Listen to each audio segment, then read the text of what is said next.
Come on in, bestie. Welcome to Story Pod, where we do the doing of story development together. Brought to you by Creative BFF.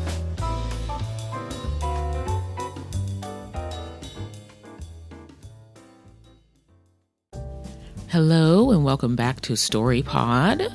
We've got another story snack for you today.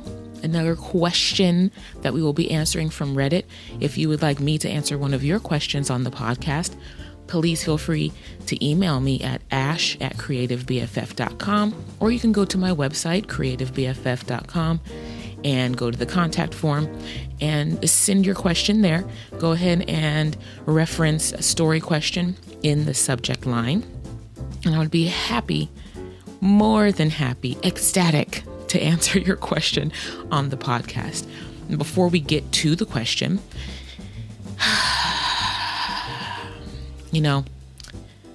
I'm sad that I have to say this every time, but this podcast coming up, the audio is a little bit janky. You can hear some movement. You hear some fluff going on, some knickknacks and doodads, some paddywhacks, knickknacks, paddywhacks, give a dog a bone, okay?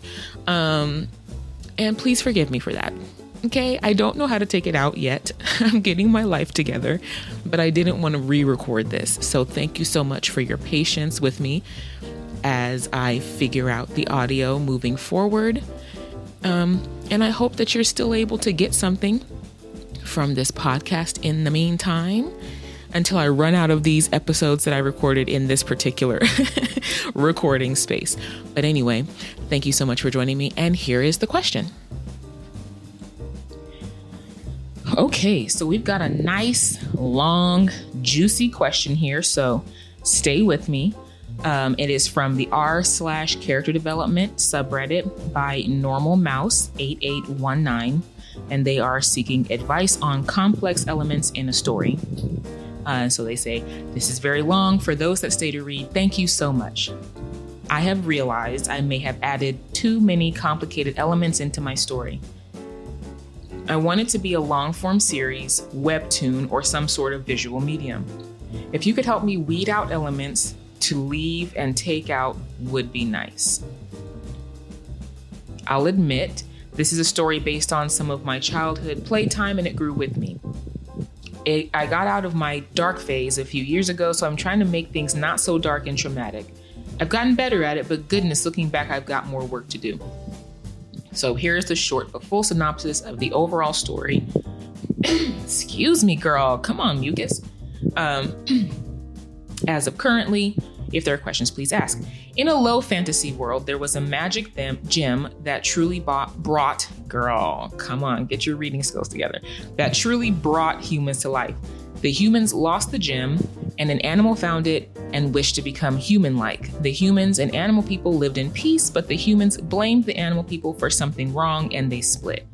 The animal people, still having the gem, made their own civilizations. Fast forward, and now there is a new leader chosen by the gem. The story follows her life until a dictator rises and tries to take over via a gem-induced bomb made from material rocks that the gem influenced. This was never seen before, so they had nothing to go against it. The humans lent a hand, but let the dictator take most of the land. Now it's the present day, and the gem was shattered and scattered. The past leader is guilt-ridden and in hiding, and 6 people have fragments of the gem without their knowledge and have powers that will lead them to bring back peace to their world. There is so much more than that, but it's too much to write for this. So here are the elements I thought to include, but may be better without them. One of the people who has a fragment gem recovering from an addiction. I was planning on the character being 2 years from consuming the substance. She got into it due to a long struggle with self-esteem. Out of all of them, this one is more likely to stay, but I'm still not fully sure. After her 2-year mark, she starts working again, but her best friend who got her through it gets murdered. She already lost her adoptive parents. Her original parents sucked and she ran away, but keep her sister as a cash cow and entertainment. So I guess the biological parents keep the sister. for her earning abilities and left an orphanage faster than she should have. It plays a bit into her relationships with other characters, but I don't know. Number 2, deaf and hard of hearing side characters. So I'm a fully hearing person. That can already be a red flag right there. I am doing research, but again, considering all I'm doing at once may be a bit much. All these topics take care and time, and I don't want to butcher that. My idea for the deaf character is that she's born deaf and is a tech genius who makes tools and gadgets for her spy family and agency. She loves video games and dancing and makes gadgets to help herself and others as well. She can be sarcastic at times, but loves to help others, including her sister, who is jealous of her for their mother liking her more. My hard of hearing character, he develops hearing loss not too long after he's born due to the rare circumstances of his birth. He uses hearing aids and is a theater major who loves to sing, dance, fence, and act. Both characters have learned sign language, and their hearing friends and family have as well. They know they're privileged for that. I know I could write them, but as you can see from this list, it's still a lot. Number 3, a selective mute side character. A minor character in the grand scheme of things, his selective mutism isn't necessarily that important besides one of the MC's, the main characters, knowing sign language because of him. Now I'm thinking way too many have learned sign language. The other main characters besides one don't know it, so I'm not sure if that would make that up. I'm not sure. A blind side character, excuse me for that, right in the mic, just clearing my throat. A blind side character, even more minor than the other. Her purpose is a book writer that the more upfront characters know via her books, and she later becomes a lawyer to help with one of the main characters' causes. Nothing wrong with her being there, but she's not fully important, or at least her being blind isn't either. I could probably think of reasons why she would be later, but as of right now, not easily. Characters with extremely traumatic backstories. Most characters here may have a harsh backstory due to the war alone, but due to the corruption, some are worse than others. I primarily left that to 2 characters. One I mentioned in a previous post. Their stories are really dark. They both lost their families twice and experienced a lot of labor they were forced into by people who are friends with the dictator. Dealing with their trauma alone is a lot. I may make a whole separate one for the second because they both went through a lot and they're 2 of the main characters with the gem fragments. So if anything is kept, they may need to be toned down a bit. Advice would be nice. The leader's cousin's daughter college subplot. I like stories that have many pieces that come together at the end, but I genuinely don't know what more it serves besides the leader's cousin doing a 180 and helping with the war and redeeming himself. He was a war general during the war with the dictator, and due to some sort of arrogance, though it wouldn't have mattered either way, a lot of people ended up dying in the bomb. And since the leader is in hiding, he plans to revolt and take over to lead the people instead.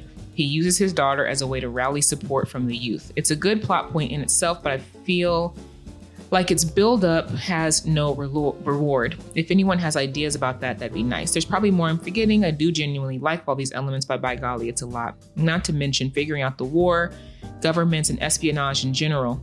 If you have any notes you'd like to add, please let me know. I don't want to scrap the whole thing, but most of these issues are character-wise. Okay, so that is a good question, and it sounds like a very rich story and a rich world. And I will say that to my understanding, without knowing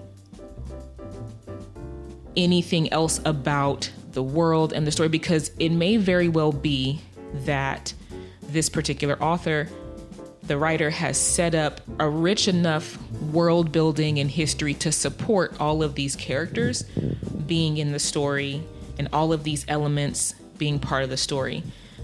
So that may very well be the case. So I may be 100% wrong, I guess, in what I'm about to say. But I do think that perhaps these are a lot of characters and particular, I guess, aspects of the characters themselves that may or may not actually serve the purpose of the story. So I do like efficient, lean stories. Not to say I don't like, I like richness. Okay, now I'm just setting the tone for my particular taste in stories. I like a rich, well-developed world, well-developed characters, but if it doesn't serve the story goal, then I would very heavily question whether it needs to be in the story, because we don't want to get into a million Naruto-esque, filler episodes that are just there to pad the runtime, the reading time, or anything like that. Now, since you have set up that you are wanting to tell a very long story, you want to it seems like you really want to live in this world. These could be things that you have other stories. You can have many stories set in this same world. So maybe, I don't know if this is going to be so it says some kind of visual media. So perhaps the first webtoon follows one or two of these characters, and then after their main story is done, you can kind of tell other characters' stories. But the potential is that this can become unwieldy and can get a little bit out of control. Perhaps it could become difficult for the audience to kind of keep up with, okay, now who is this character and how are they connected to the main story, and how is this character connected here, and why do they need to be here, and what is the point of this? And so it may be a good idea to save some of these characters for their own stories set in the same world, depending on how you set up the timeline of the world and what is actually going to be happening in the world. Let me see if I can skim real quick and see if there's some kind of world cataclysm that's happening. Okay, so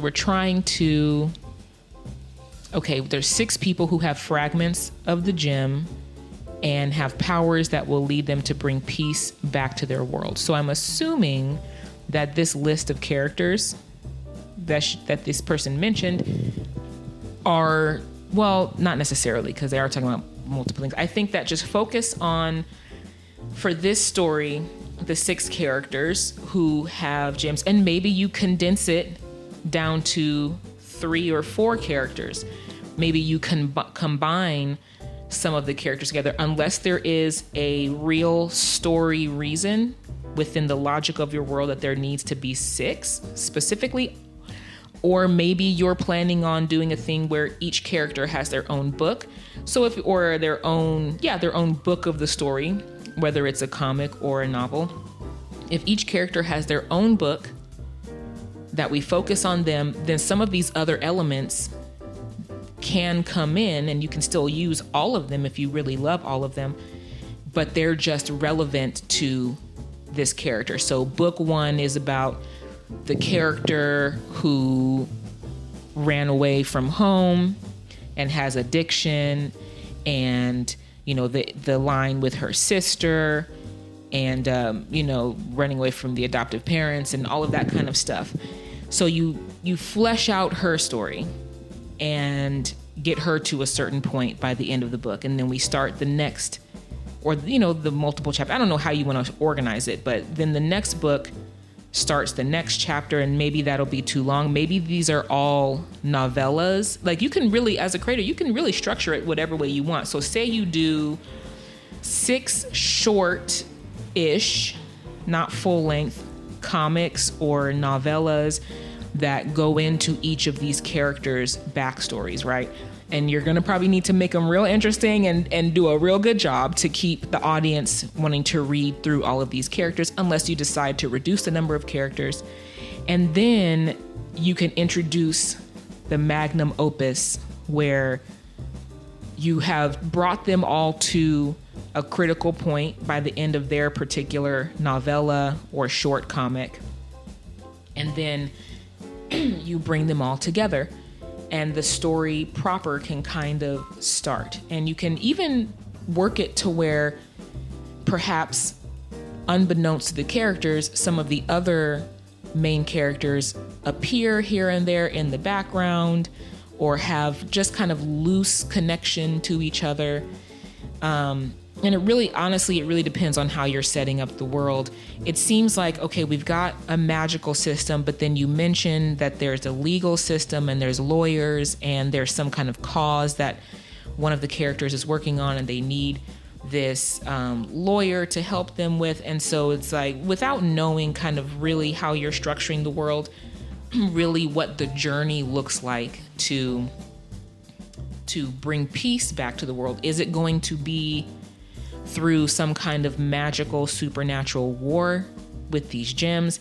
Is it more based in reality, where it's like, okay, we actually have militaries and armies and governments that are fighting for power here, and they do it in a way that's more familiar to our normal world? Without knowing these elements, and the logic of your world is kind of like, we can only go so far in the advice that we give. And it really just depends on how long you want this to be. If you're going to split it off into their own kind of subplots, other stories. And like I said, you can definitely have stories that happen within the world, but maybe are not necessarily the main through line, the main plot that we're weaving through. So it really just depends on what you're looking to write. You could potentially make them all fit. They can all fit in the world. We'll just say that. But having all of these elements in one story may be much, and it may be challenging to follow for the audience and the readers, depending. Now, I haven't seen this anime, but One Piece seems to have 1 million different characters, but there is, from my understanding, from people who have watched it and who love it, there is one main goal, right? The main character and the main crew are looking for the treasure, which I think is actually called One Piece, right? And so it's their adventures as they go through and encounter other pirates and other conflict and things like that. And there's a lot of episodes. Now, I don't particularly, myself, and I don't particularly care for stories that go on forever. I like to get to the resolution eventually, and I don't want to be locked into a story that actually has a goal, that has something that we're working towards, but we have 2,000 episodes. If it's just like a monster of the day type of thing, and it's just like a general open world where we're just following one character that is just living their life, but it's an interesting life that they're living, and there's a new thing that pops up for each episode, but it's not necessarily going towards a particular goal that we're working towards, then that's fine. But if you tell me we're looking for a treasure, or we need to find this killer, I don't want to be here for 35 seasons while you still haven't found the killer and we still haven't found the treasure. Let's wrap it up here. Let's be a little more efficient. Don't give me a bunch of filler. And if there's going to be filler, let it be a movie, let it be, that kind of stuff that's off to the side, but that's not in the main story. Now, that's just my opinion. Okay. Other people feel differently. So bestie, if you feel differently and if you would answer this in a different way, let me know. I want to see it in the comments below, and you may change my mind about it. Let's have a great conversation. I'm very interested to hear what you think. I could be 100% wrong in this respect. Okay, that's it for today. Thank you so much for joining me for this podcast. And listen, if you were irritated by every time you heard the muffled movements, listen, so was I, girl. Okay, listen, so was I, but we got through it together and we're besties. So I know that you were still able to get something out of this and you don't hate me for it. All right, see you next time. Well, not see you next time. I'll see you in my heart next time, but talk to you next time.